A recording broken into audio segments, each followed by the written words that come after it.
Hello, welcome to this week's edition of the Turning Points podcast. We flipped the script a little bit this week. We had a very cool opportunity to speak to Lissa Coffey, who we spoke with a few months back, and her co-producer, Vito Gregoli. When we did speak to Lissa in the first interview, she was working on Song Divine, which was a translation of the Bhagavad Gita, more from a modern condensed version of it for kind of the emotion of the dilemma. And she asked Vito Gregoli to co-produce and create this 18-track huge project focused on the translations that she did for Song Divine. And it was an amazing conversation. I really enjoyed it a lot. Yeah, it's a rock opera. They created a rock opera as compared to like Jesus Christ Superstar. And we were just thrilled that they asked us. She said, "Do you think you guys would be interested in doing? We're releasing that. We're finally ready to release this double CD." And I'm like, "Heck yeah!" That's, we heard so much about it. So it was a great conversation because Vito and Sean got to geek out on the music part of it, because it is a huge undertaking. Yeah. To record any project anyway, but to do something, of an ancient text like the Bhagavad Gita is the second most translated a book and read book and published book in the world, next to the Bible only. And so taking this ancient text, listen to the interview because you'll get a better idea of the ginormous undertaking that they did, and they have just a beautiful project. And we're going to play pieces of it as well as linking below to their video and to how you can get a hold of their music. Yeah, so enjoy, Lissa and Vito. Hello, everybody. Welcome to the podcast. This is a different format for us. We've got Lissa Coffey, who we had on the podcast a few months ago. So welcome back, Lissa. Thank you. It's so fun to be with you guys. And then we've got who you'll find out more about, Vito Gregoli, producer extraordinaire, and we're going to find out so much more about him. Musician, apparently he plays all instruments, and we will hear all about the process of this amazing project that we're going to introduce you to today. So, Sean, Lissa, why don't you introduce the project? Why we're here. Okay, so you may remember last time I talked about my book, Song Divine, the lyrical rendition of the Bhagavad Gita, right? So when I wrote this book, I had the idea that each chapter could be a song. So the book came out in 2017, and then I thought, okay, how am I going to do this? I don't know. I'll ask Vito. So I've known Vito for like 20 years or something. He actually played at my wedding when I got married to Greg in 2001. Wow. And we've been friends through the Centers for Spiritual Living music stuff for so many years.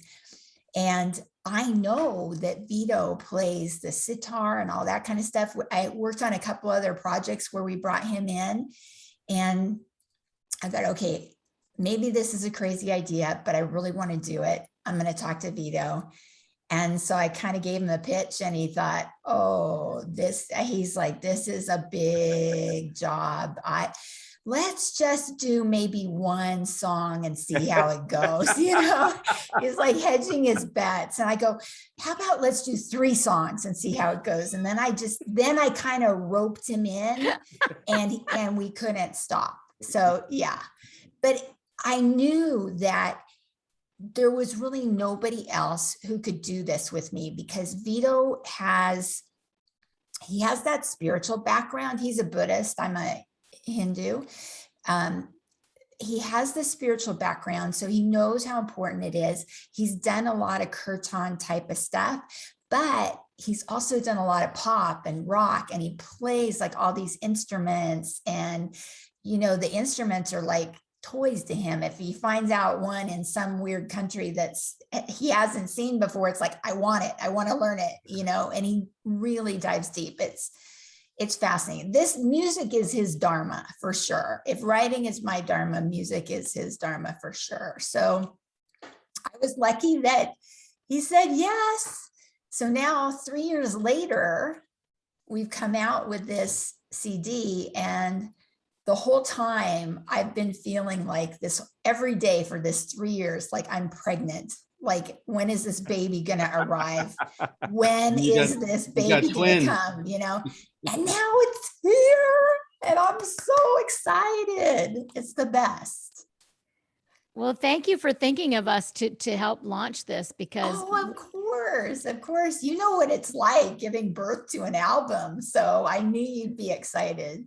we all do. And Sean's a musician too, and has given birth to albums. So we all know, Awesome. and the process and the patience that's needed and the timing of everything. And so we're just absolutely thrilled to be involved in this and help in any way we can, and have a fun conversation about it. Thank you so much. So Vito, when you get the call to work on this, is that pretty accurate? That it was like, oh man, this is going to be a massive undertaking. And what was your reaction, and how did you, what was your process in trying to prepare for something like this? That's a very good question. I think it was just wrapping my brain around what would be required, how it could be done, and deciding the superstructure that it would be done around. For instance, I decided very early on that every single song has to be based on an Indian raga. And that sounded like a really good idea. But it's really hard because, a raga isn't a melody and it isn't a scale. It's more like a series of motifs. And so you're restricted to those motifs on any particular song where you can't use that note. I mean, I did anyway, but so that was one of the things. The other thing is deciding that it wasn't going to be kowtowing to the latest musical trends and be more of a 60s, 70s, 80s, 90s, aughts, 11s, whatever they call the second decade, on up to really kind of attract different people. There's a song that's a rap song, and there's a song that's more influenced by the Beatles. So anything in between, Prince, Genesis, yes, even kind of a James Taylor-y thing. I mean, some opera influences. I mean, I have a classical background and a jazz background, so everything kind of in each song seeps in a different way. I've played country music, I've played this and that, so little influences come in and come out. And I really didn't try to cultivate it into being anything specific, other than it's got to be hooky, it's got to have a good beat, so people can move to it, and the vocals have to be incredible. And since I wasn't singing just that. And could we go back for a second, just because there's going to be many people that don't know what an Indian raga is. So can you explain that? You said a little bit that it's not a scale, it's not a key, right? Yeah, and at Western music you have scales and you have material songs, but in Indian music, ragas are kind of like little motifs of melodies that you're meant to use, state the theme, introduce variations, different beats. It becomes faster. There's like usually 2 or 3 movements. First section is called an alap, where you just kind of noodle around that motif.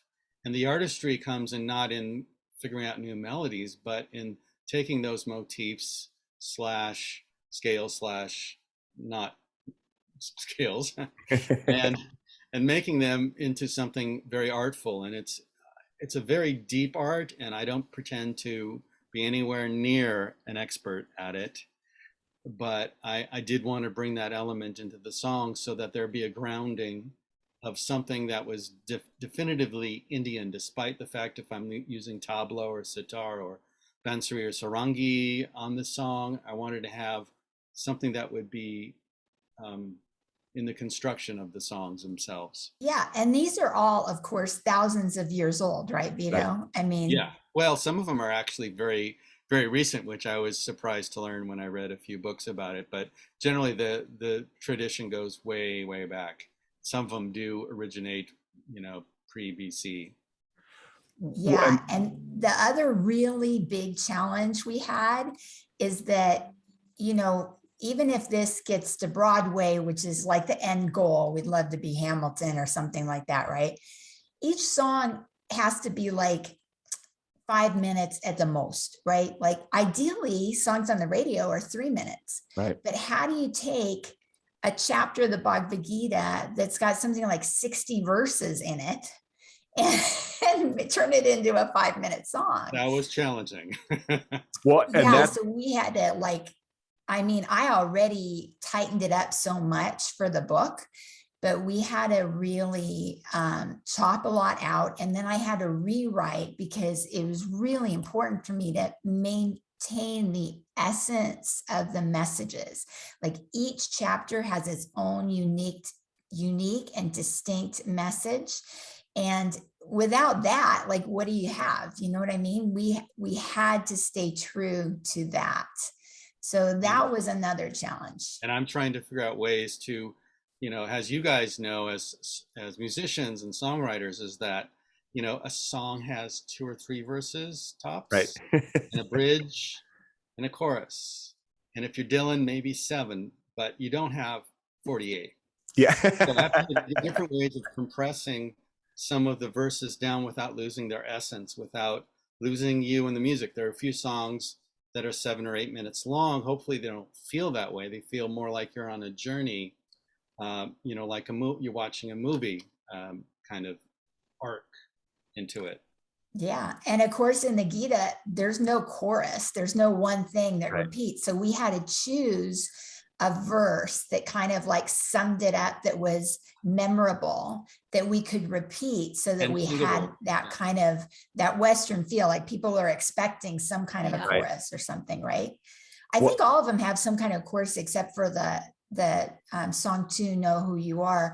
Mhm. And that has a refrain that kind of is Yeah, that's more familiar, but Dylan-esque. that's more like a ballad, like a Elton John, Lion King type of Disney ballad, you know. It is unavoidable. Birth comes to those who die as a part of the karmic cycle. Do you know? But the self dwelling in all bodies never dies, cannot be slain. Though the body may be wounded, the soul doesn't feel any pain. Consider your own dharma, from which you should not waver. Do your duty as a warrior, and don't refuse distractions. Labor.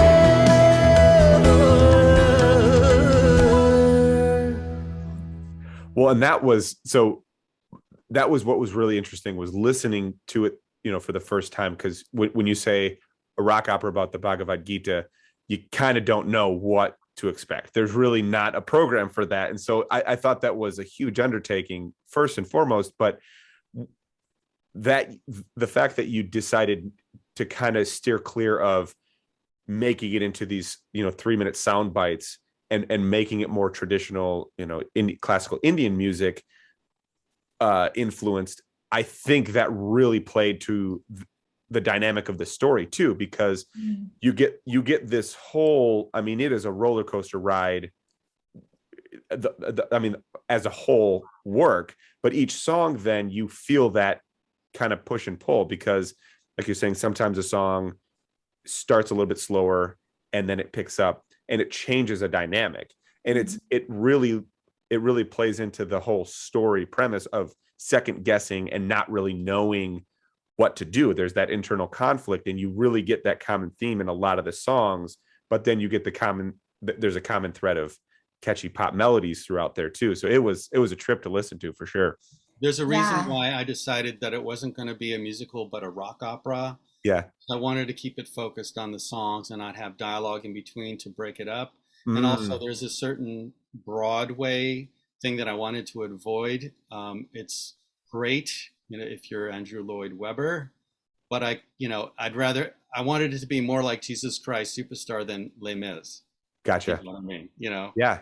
Well, and I think you accomplished that, because So I'm a fan of Dream Theater. That's one of a, band which most people wouldn't expect me to like, and they do, they're prog rock, but their records, they have a double record on some of their, Scenes from a Memory it's only like 8 tracks, but it's, 13, 14-minute songs. And and that's, I think you accomplish that task with this. And that makes a lot of sense, because I think the whole concept of taking the Bhagavad Gita, Lissa, and making, so remind me again, you made, the book is a lyricized version of it, or explain more in depth of what the kind of the construct of that is. So the book is, it's the real Bhagavad Gita, except I condensed it a bit. I took out the exposition. I took out every character except for just Arjuna and Krishna, because that's where all the good messages are. Gotcha. And then instead of just doing a regular translation where it's blah, blah, blah, blah, blah, I made it rhyme. So it's very poetic. So then once we had the rhymes, we could fit them into the verses, but still, you know how verses go, it has to have so many syllables. And then sometimes we had too many syllables, and I was pulling my hair out trying to say, but it's so good the way it is. No, you have to change it. Vito is very demanding. You have to change. And he's right. I mean, it has to fit with the music, you know. You can't run out of breath when you're singing, or he's like, no, that doesn't sing well, but that's the word. No, it doesn't sing well. Find another word. There was one song where we had cut the ending, which is, kind of a denouement of how it really just comes to rest. And the guy who sings Krishna, Deepak Ramapriyan, did this beautiful cascade, except Lissa goes, but the meaning's wrong. And we went back and forth like 20 times I'm going, no, that's not quite going to sing the same. And so we got something just crawled underneath of getting it in the same, venue as the other original line went. So it was a lot of, going back and forth and trying to find the right compromise, keep the integrity of the meaning, and still have it be good music, because that's my area. Her area is integrity of the text. Yeah. So it was good. It was a lot of hard work, but it was also a lot of fun. Oh yeah. And what you were saying, Sean, about Dream Theater, I was flashing on how, how much influenced I am by Yes and Genesis in their, classical structures. And, I have a background, my family comes from TV and film and theater. So understanding how, a piece of film or TV or theater has an arc and has a journey to it. So I try to, it just happens naturally, but I try to keep that arc into a song, so you feel like each song you've been on a little bit of a 5 to 7 minute journey. Absolutely. Yeah, I mean it worked really well, and because initially I thought it was going to be more like a modern rock. So then when I get Indian classic right up front, it's like, okay, this is not what I expect it to be. And then even with because I think in the biography about it, you said pop rock influences. So I'm like, man, where is this? Is this modern pop? But you took it back to, like you said, 60s, 70s, even getting a little bit into the 80s, not too much, but you get those influences throughout the song. But then you get the character arcs, which you're not going to get in modern pop music for sure.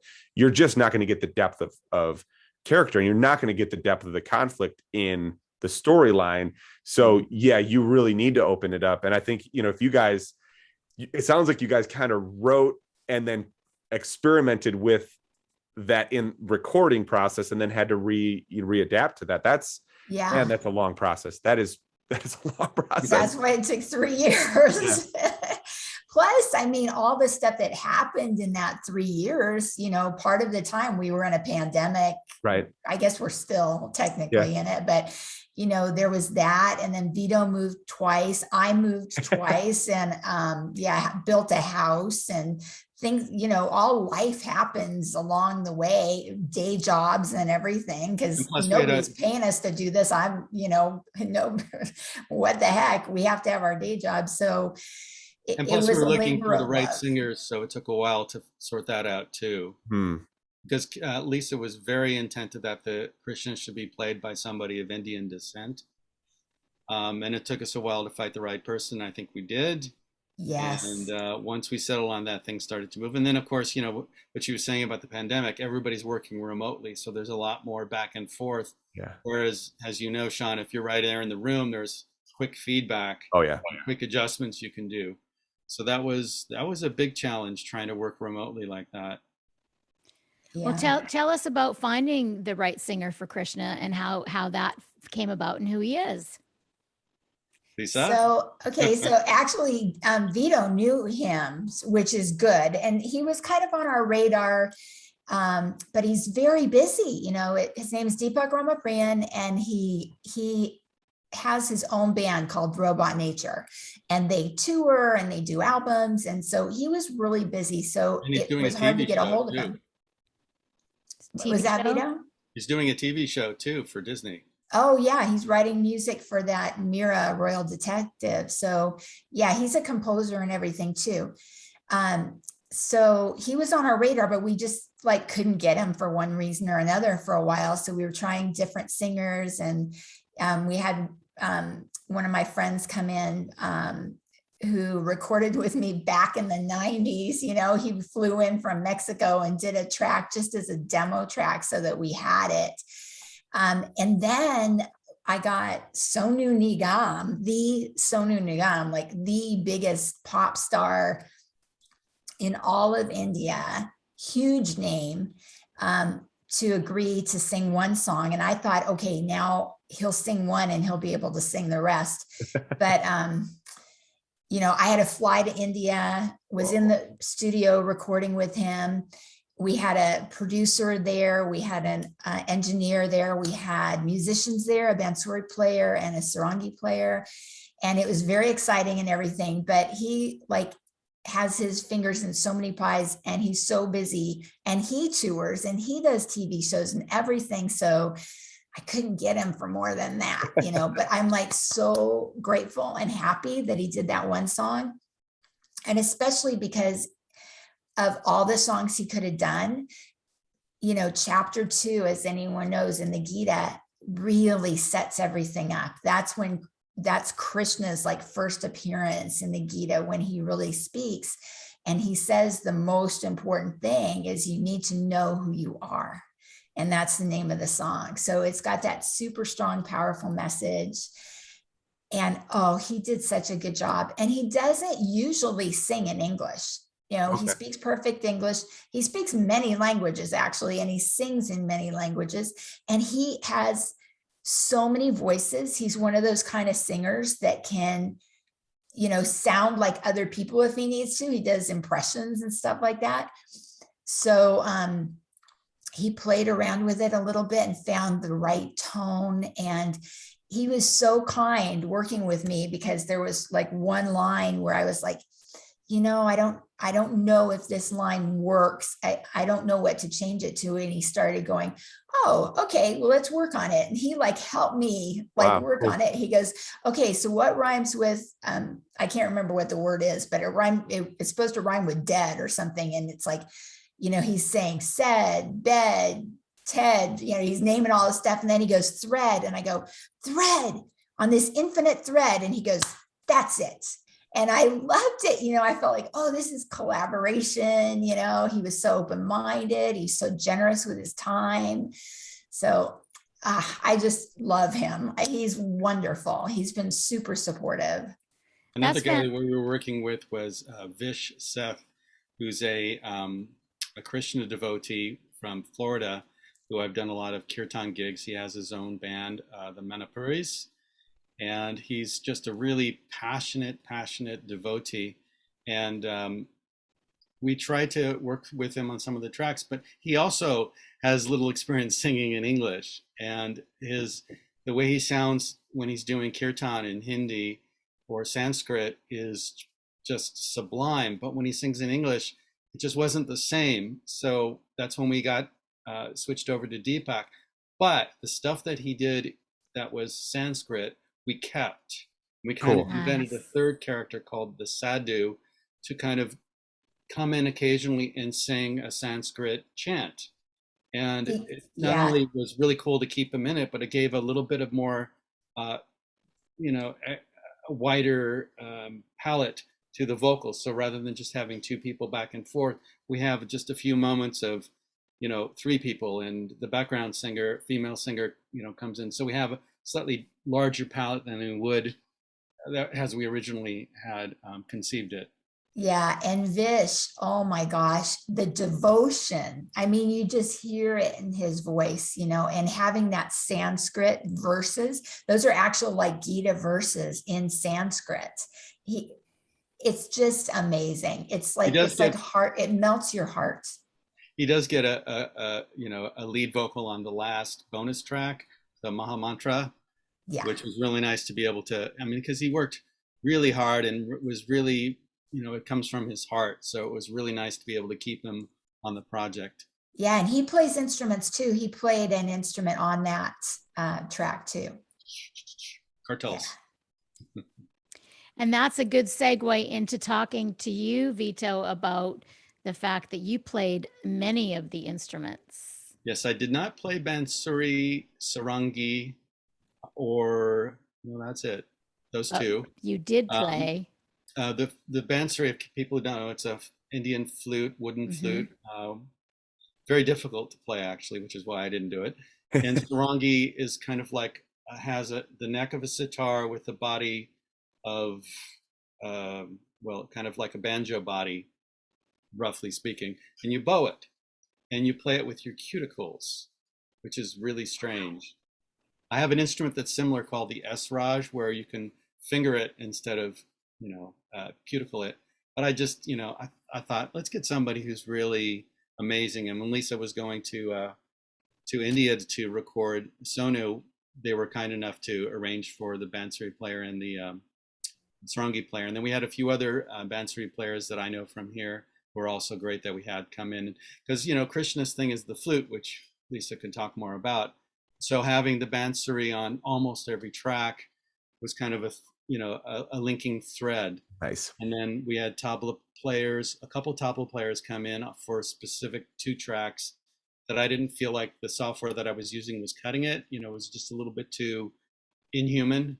You know, as a backing track behind a drum kit, it sounded great, but a few of them needed to have more in front presence. And so we had a few tabla players come in for that. And then I played everything else. Man.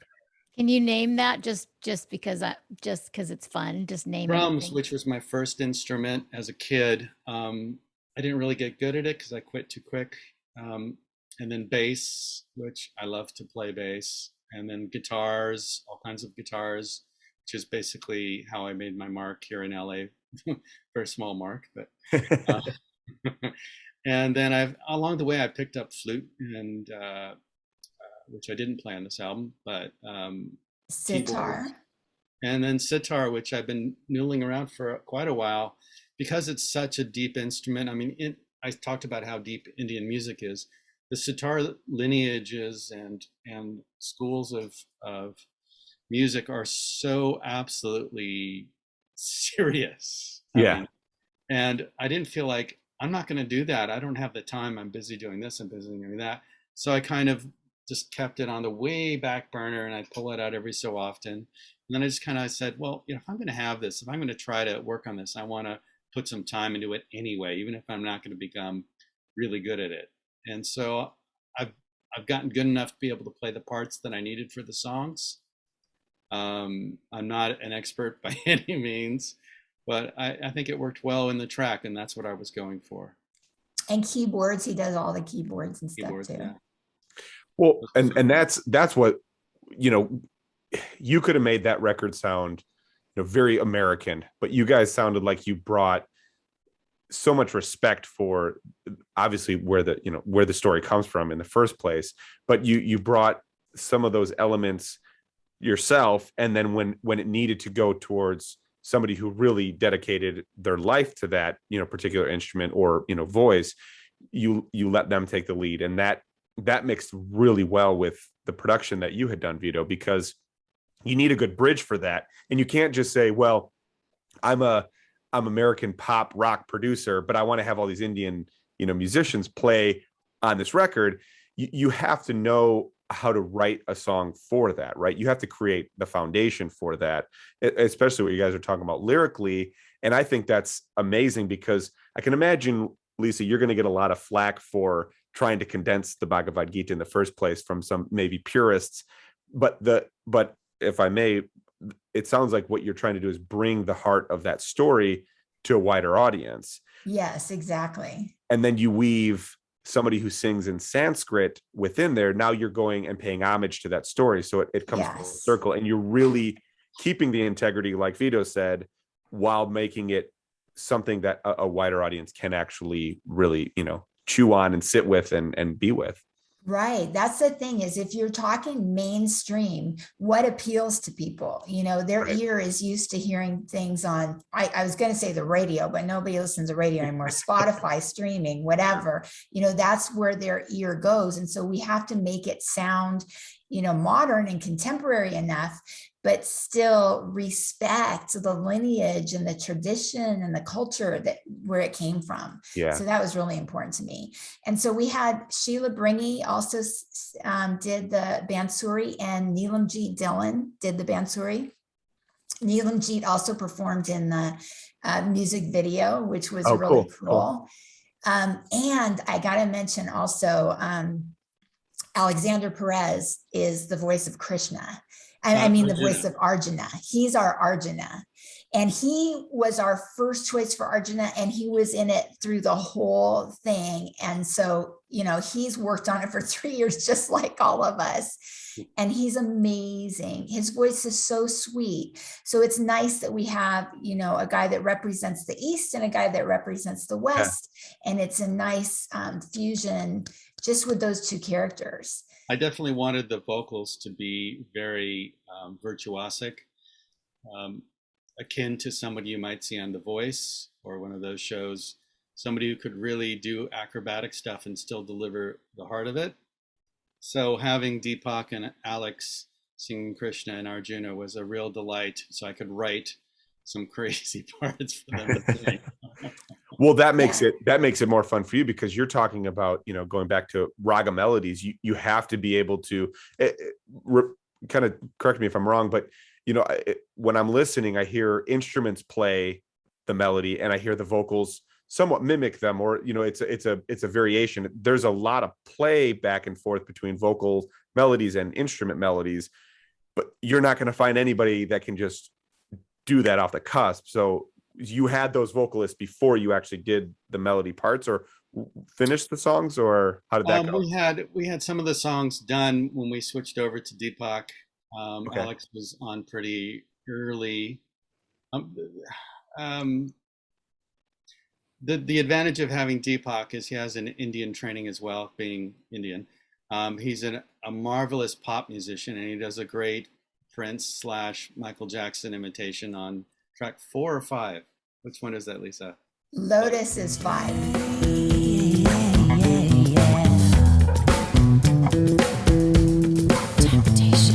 Life is full of opposites that take us off our course.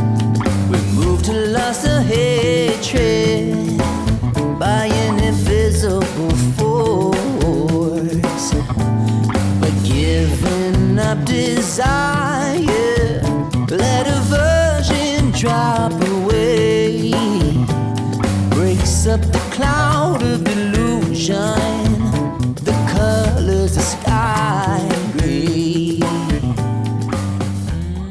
So that was fun, but he also, when it comes to the end of the song, I have it go into an Indian style melisma, and Deepak could handle what I wrote, plus add some more organic stuff that I don't have the vocal knowledge to be able to do. So that was really helpful.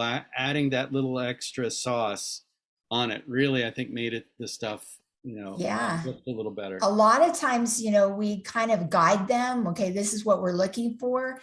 And because like Vito would do a rough track so they could kind of see where the melody fits.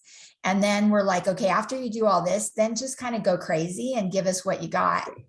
And we're like, yes, this is so cool. Because they both got the chops, this is what they do. They're so good. And it's interesting because their voices blend so well together. and they were never in the same room together. Wow. Alex was in Florida, and he just moved to Denmark. Yeah, he got married and had a baby and moved to Denmark. I mean, this is what happens over a 3-year time span, right? And Deepak was here, so we had him in studio with us part of the time, and then the lockdown came, and so then Deepak did it in his studio and sent us the tracks, and we had to go back and forth saying, "Oh, redo this" or whatever. The studio burned down in the Malibu fire too. Man. Oh yeah, that was part of it. Oh. There was so much going on. Well, that's what 3 years does. I mean, especially the last, our last 3 years, and records take a year or two to make. And when you do something like this, which is a bridge of cultures, with a story that, I mean, how many people have read the Bhagavad Gita over the centuries? It's something that is, I don't know, well known, but not super talked about, or it's referenced in a lot of different ways in spirituality, right. But it's not necessarily like, it's not like the Bible necessarily, well, not that I've heard, as far as mainstream culture isn't talking about lessons from the Bhagavad Gita. So, the undertaking of creating, I don't know, the poetic version of that in the first place, and then doing a whole record around that. I mean, it's a big undertaking, and then to do it over the last 3 years as it is, I mean, bravo to you guys. I mean, you really nailed all those elements, and it sounds like it was very well produced in regards to, here's the foundation, but we can't possibly conjure all of these elements to this whole thing, and being flexible with each musician as they came in, let them do their thing, give them the space, and then be diligent about putting that together. And I think you wove it together very well. Thank you. One thing that about Lissa's translation is, originally in Sanskrit, all the lines rhymed, because that's how you memorize long poems and religious texts before there was writing.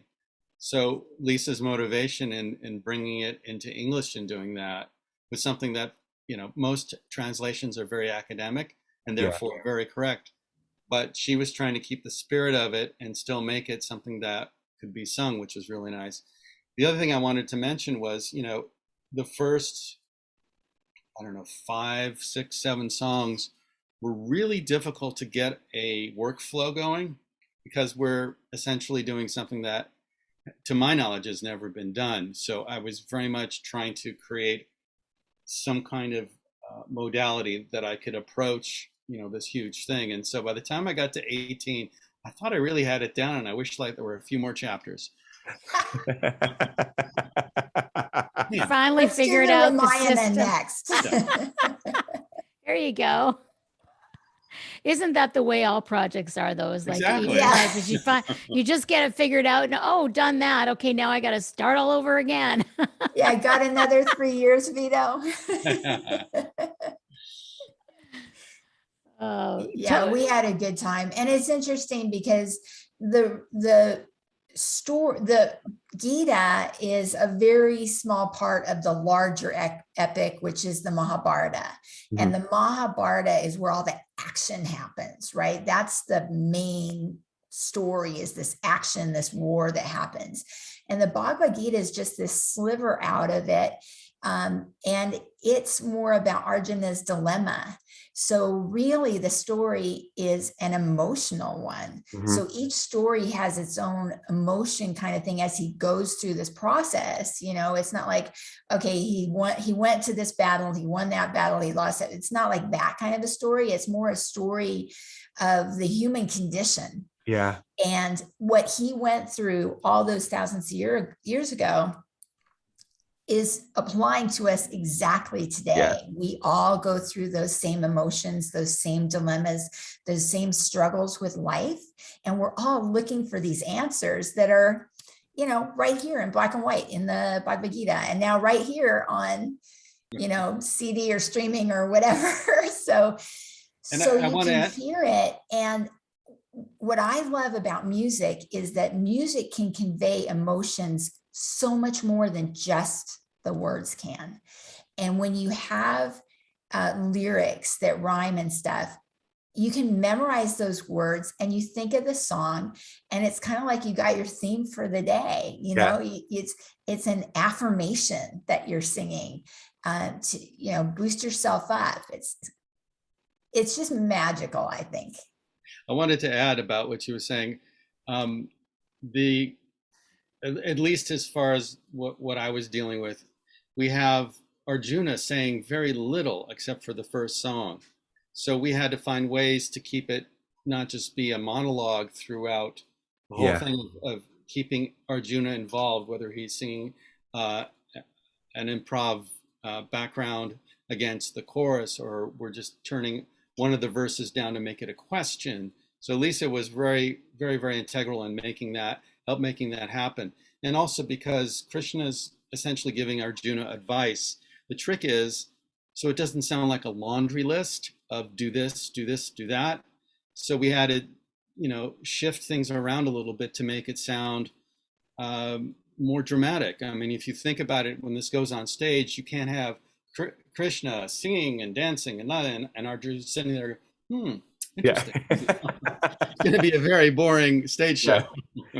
Yeah, we kept that in mind. Like, I could see which song is going to have like the real moody, smoky stuff going on, and another song has, you know, Bollywood dancers coming on, and the musicians playing their bells and whatever. Break dancers. Yeah. So I mean, we kind of, that helped set the stage and the mood and the tone for each song. Well, yeah, and that's kind of the whole point is, like you said, you can kind of intellectualize the Bhagavad Gita, and you can read it and it becomes very, like you said, a lot of translations are very, you know, more scientific or whatever. Yeah, what was dry, just very dry. Academic. Thank you. And that's not really the context. The context of this whole thing is an incredibly emotional, internal struggle of realizing there's a question, looking at what that question is, and then trying to self-actualize and self-realize who you are and how to then move forward through. And normally that's everyday life for somebody who's on a spiritual seeking quest. This is happening literally on a battlefield. So it's almost like this it's a snap of a finger kind of a moment in an everyday life, but the drama of it, you know, just bubbles up and it goes this way and it goes that way. And you have all these characters happening in this internal, you know, battle. And I think that's what makes it really palatable, is translating it with the context and relating it to the present moment of, if you have a dilemma of self-realization, self-actualizing, of looking out into the world, well, here's something that's thousands of years old that happened to this person. Here's the lesson from that. But then, you know, making it not so academic and making it not so black and white, but bringing it, you know, closer to somebody. I mean, that's going to go straight to the heart. And that's probably the goal of that story in its origin anyways. Exactly, because Arjuna represents each one of us. Right. So when Krishna is singing, it's like he's singing to us. Right. We're the ones that need to hear this wisdom. Yeah. And one instrument that isn't Indian that I used in the introduction is the Armenian duduk. Okay.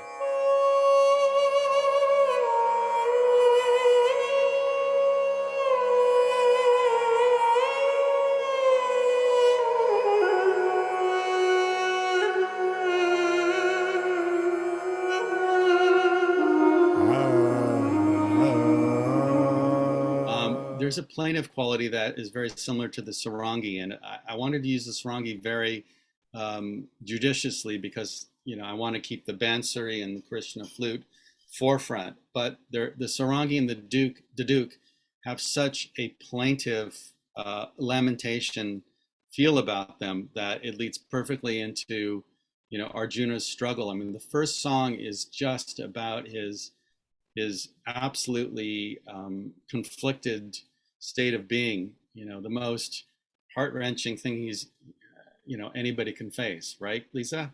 Yeah, I mean, it's amazing, but even that song, it could be a very heavy, depressing, worrisome song, but it's got a great beat. Steady heart begins to race. How did I get to this place? This is not what I had planned. Things have gotten far too out of hand. Do I even have a choice? Do I even have a voice? These opponents aren't my enemy. These opponents are my family. Tell me, Krishna, advisor and friend, how can I make this agony end? I need your wisdom, what should I do? Tell me, Krishna, I am begging you. It's like, it's amazing because it's like, it's okay. Like, okay, I'm not the only one that doesn't know what life is all about. I'm a seeker, just like Arjuna is a seeker. Okay, let's sing about it, Well, yeah, it's the beginning, it's the opening. It's not the end. It's not this hopeless, it's embracing the question. It's embracing the conflict and looking for an answer, because there is a question in that first.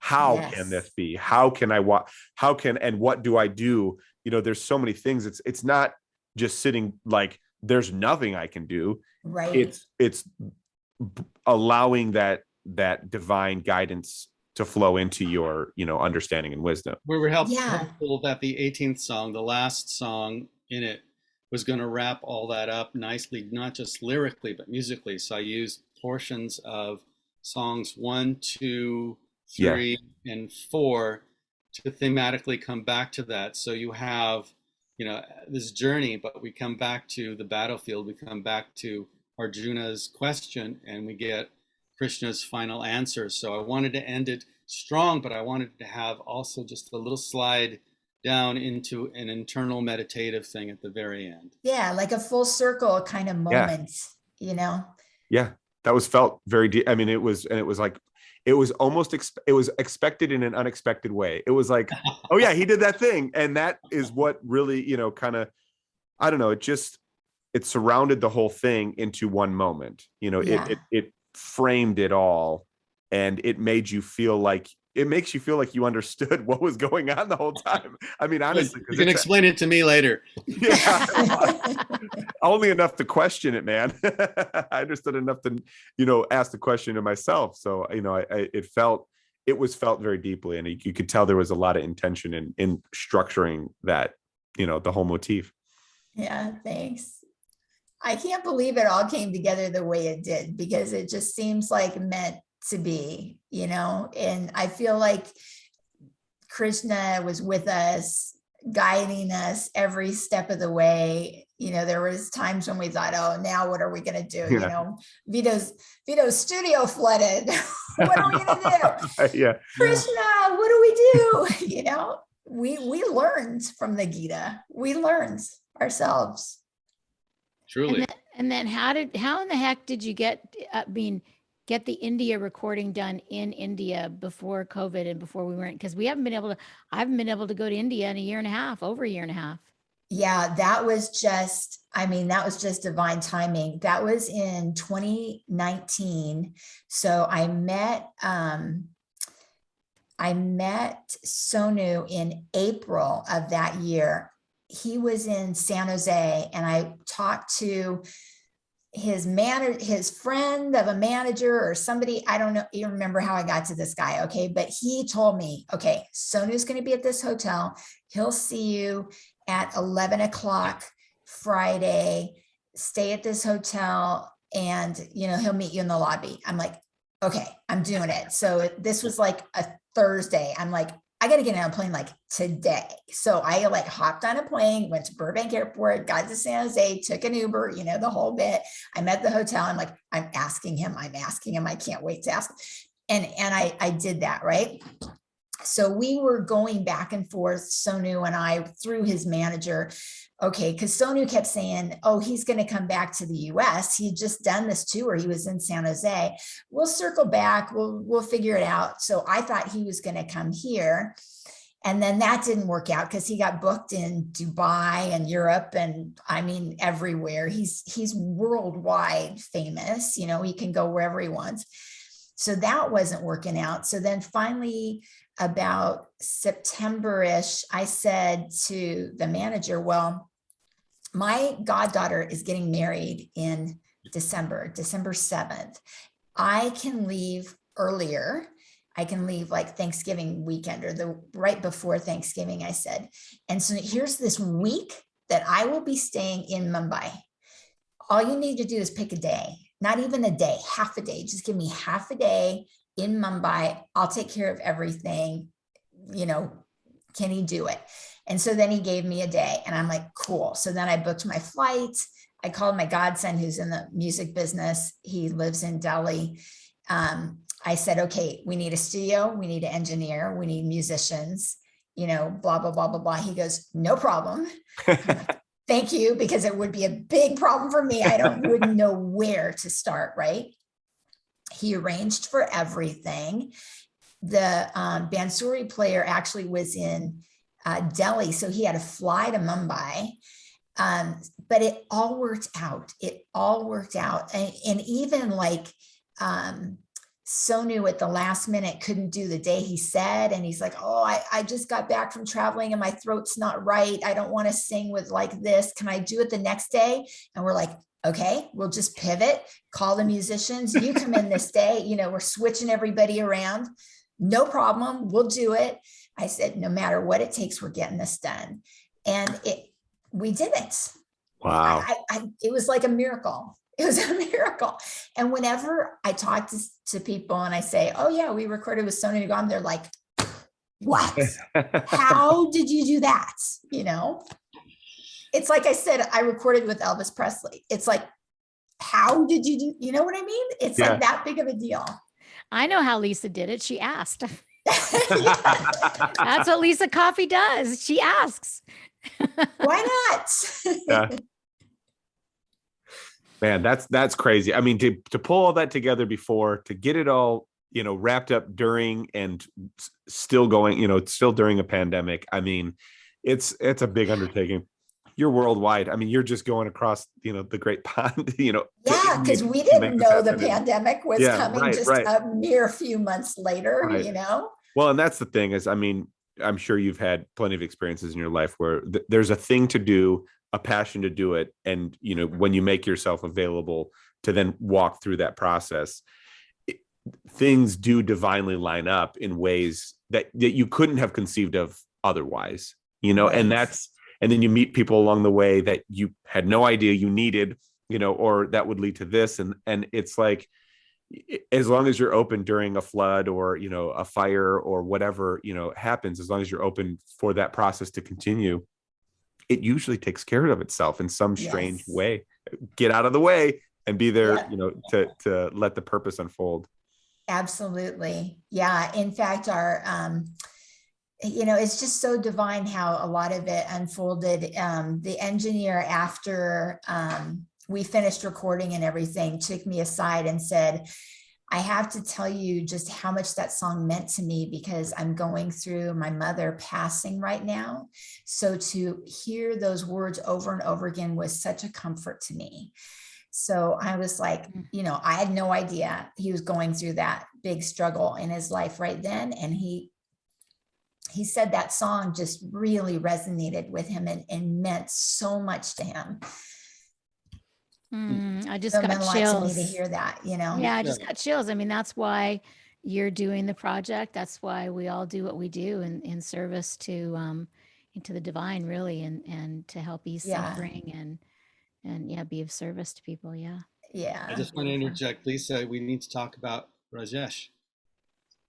Yes. Oh my gosh, Rajesh. On that same trip, I got to meet my artist who did all the artwork for Song Divine, Rajesh Nagulakonda. He's so talented. And when I was doing the book, I wanted illustrations. And first I went to Fiverr and I hired some people and said, this is what I want. And I was like, oh, no. Forget it. So I thought, okay, I need to like reverse engineer this. So I went online and looked up illustrations of Krishna. And I found this one that I was just like, that is it. This is exactly the style, the look I'm going for. And then I had to figure out who did it. And I figured out it was Rajesh Nagulakonda. I thought, how do I find this guy? Well, where do you start these days? Facebook, right? I found him. I messaged him. He messaged me back. I'm like, this is so perfect. So not only did Rajesh make all of the illustrations for the book, we used those illustrations in the various music videos. He did animations for us for the Know Who You Are music video. He actually laid out all of the artwork. Like this is all his artwork on the CD. And he put this all together. So wait, I even got a picture of him. Here he is. This is Rajesh, my friend, when I went to visit him in India, and I met his family and they served me lunch, and it was amazing. Oh, and this is Sonu. So this is Sonu and this is Rajesh. Can you see? Yep.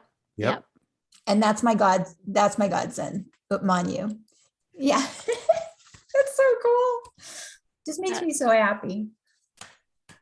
What a beautiful, beautiful story of synchronicity and flow, Lissa. And that, to me, you sort of are the goddess of that.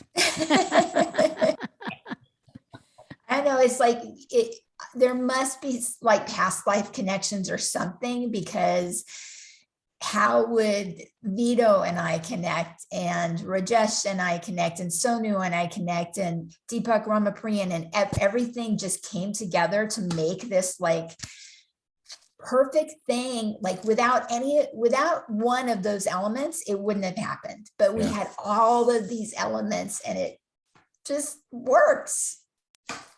Wow. So beautiful. What a beautiful story of how it came together. And I'm so excited to have it on repeat at my house and to see what happens to it over the next few years with, getting on Broadway or or whatever's meant to be with it, right?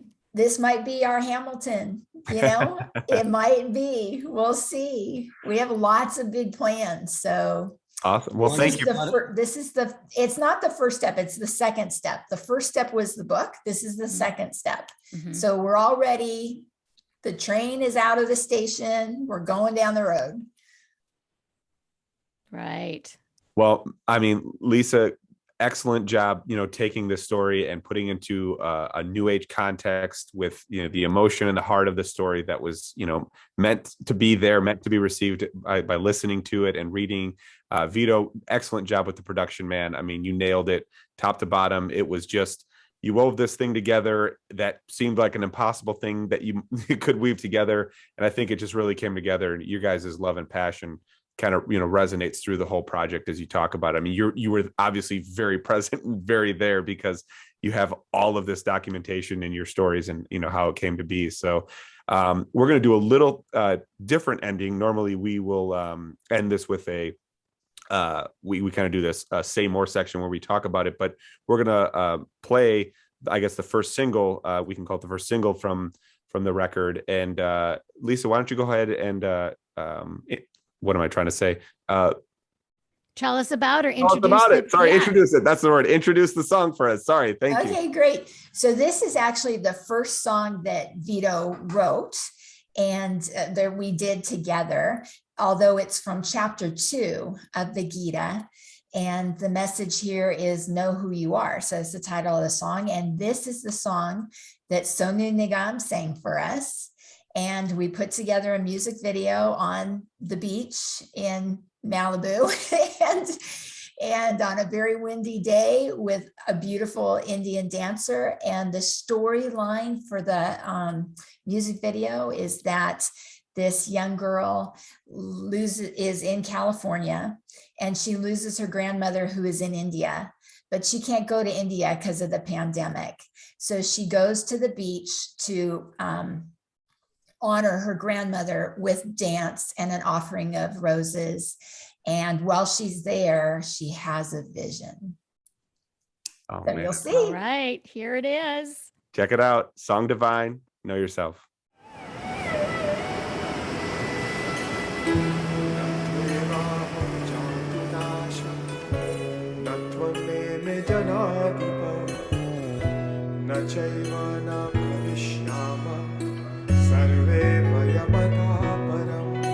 Do you know who you are?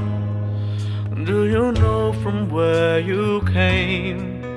When you understand the truth, life will never be the same. Never was there a time when there was not a we. Never will there come a time when any of us cease to be. Do you know